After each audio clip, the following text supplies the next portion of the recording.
South Africa was built on mining. Gold, diamonds and coal have made mine owners extremely rich. Companies benefited from their close relations with the government. Thousands of workers who put in their blood and sweat underground lost their lives. Mining families are poor to this day. The Mpumalanga coalfields supply Eskom with power. The names of new miners echo around the coalfields. Alongside Oppenheimer and De Beers, we now have Ramaphosa, Gupta, Zuma.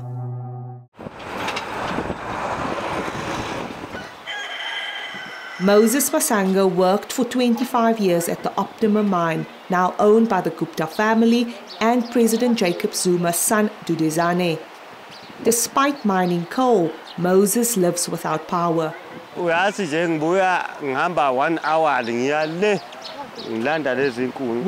are not allowed to use coal from the mine. When Moses started working on the mine, it was owned by huge multinational firm Glencore.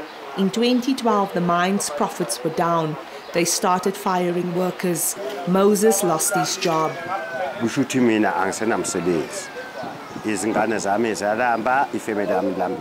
Glencore approached Eskom CEO Brian Molefe for more cash for their coal.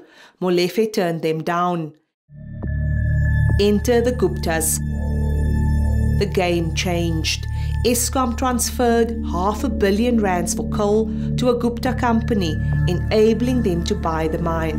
Eskom then stood surety for a further 1.5 billion rands. Molefe appeared to have used his influence and state resources to enrich the Gupta family, the business partners of President Zuma's son.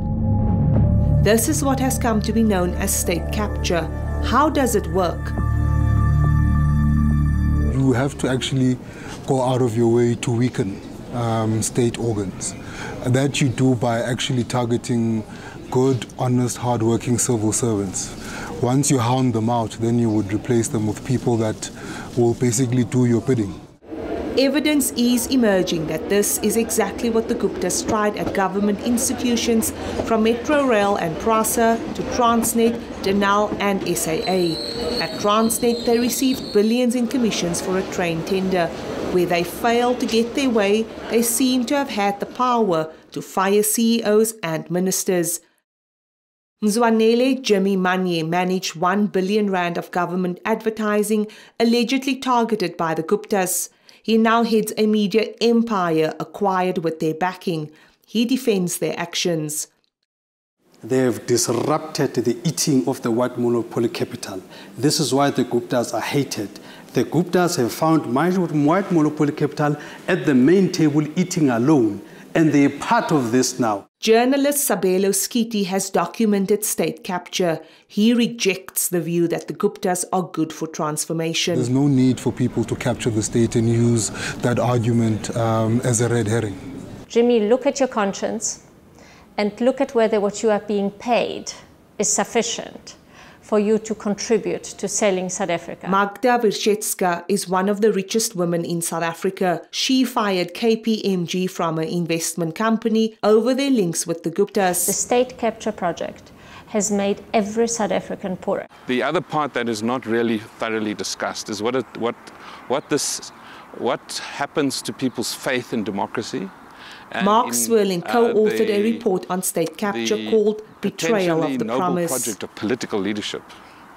The disillusionment with political leadership is actually going to take is going to cause much more severe damage in the long run. Back on the Mpumalanga coalfields, mine worker Moses Masango blames his continued unemployment on state capture. Omunye umfo wathi silamba negwili ngoba bonke balapha emaparlamente nje bathi abanamali.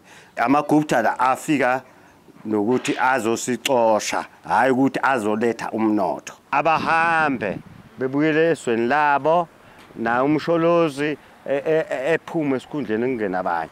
Just umuntu ozophatha lo mbuso wala eSouth Africa ewuphathe ngendlela right.